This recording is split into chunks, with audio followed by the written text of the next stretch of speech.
dragon that we've built here at E3. It's awesome. We wanted to give all the fans and the audience at Game Trailers and Spike a sneak peek. All right, cool. Here we go. This is Skyrim. It looks beautiful. Here it is running on the 360. It is a huge, epic fantasy game where you can be who you want and do whatever you want. We're really, really pushing the hardware. We've rewritten all the graphics, all of the gameplay this go-around, and we just want to fill a world with detail. All the little things. You can look at these plants, so micro detail, macro detail. You can walk to the top of that mountain. If you've played our stuff, you know these are huge games that are wide open for you to explore and do what you want. We have a new animation system, so you can play in third person. So some nice blending on the character. That is Dragonborn. That is, you can be whoever you want, male or female. This is the character we're showing. So a lot of people like to play in third person, so it's a real viable option this go around. As you, I mean, you've got wildlife. You've got, I mean, the world is really alive. Really, really alive. So we push for, and it's you are who you play. The right trigger does your right hand. The left trigger does your left hand. And so, as opposed to picking a character, you just be who you want, do what you want. So now I'm kind of being a battle mage, where the left trigger is casting this healing spell, and I can put that in any hand if I want. So right trigger, and then left trigger. Dual wield spells, and you power up. What's cool is if you pull both triggers at the same time, you get a more powerful version of that spell. Now we're headed up high up into the mountains where it gets snowy to this Nordic ruin. This is one of our over 150 dungeons that we have in the game, and the ancient Nords used to worship dragons.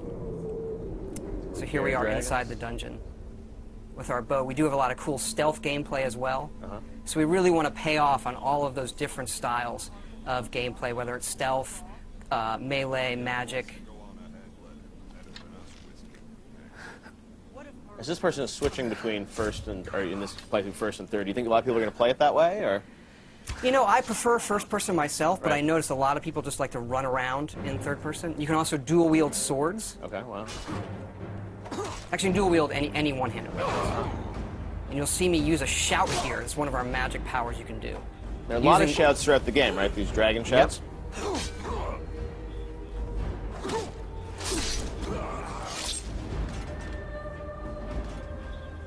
And up here we're seeing the undead, the Draugr, who live in this Nordic ruin. Using a flame spell in my left hand, sword in my right. Then another shout power. And these, how do you gain these shout powers throughout the game? You'll see some of that coming up, actually. But you learn the words, and then you have to unlock the ability to use them. So you learn these words of power in the dragon language. And the dragons in the game are a big feature, and when they're doing things, they're using the words as well. There are staves you can use to light areas of dungeons on our way out of this dungeon. We use water as a nice feature to guide you out sometimes as well. Now you have a new sort of story system in this too, right? A Radiant story system? Radiant story that guides all of our quests to make it, since it is a big open game, to give us some more control over the experience you're going to have and make it more dynamic. Wow. Here we're out in the tundra, which is this wide open grasslands in the middle of Skyrim. Oh God, I mean, it's a brand new engine, right? Yep, the creation engine that we built just for this game. So the mammoths, a lot of these creatures are peaceful unless you mess with them. Uh-oh, not a good idea. And you can also breathe fire like the dragons. That's one of the shouts. Okay. I'm going to use coming up here. Dragon breath.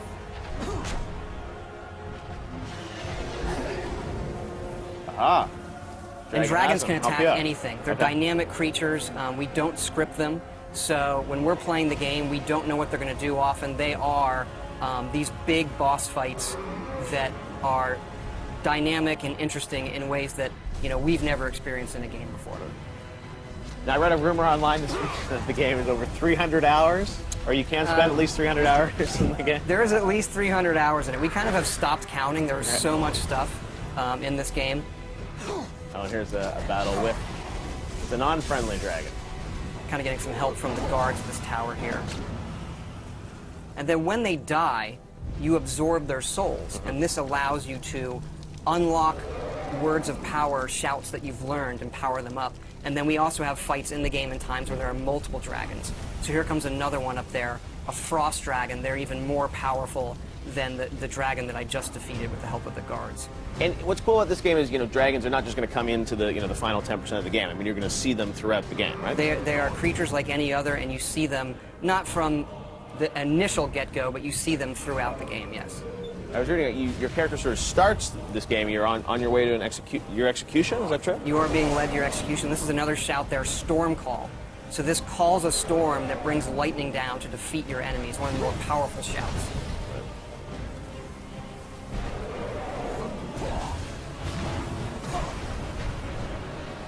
And then once the dragons get hurt enough, they can't fly, and they'll either land or they'll crash. And how will your relationship with these dragons change throughout the game? I mean, obviously, there's some that will be friendly to you.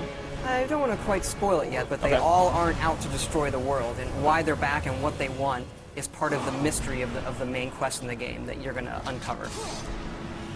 Wow, very cool. Justine, are there any questions from fans for Todd?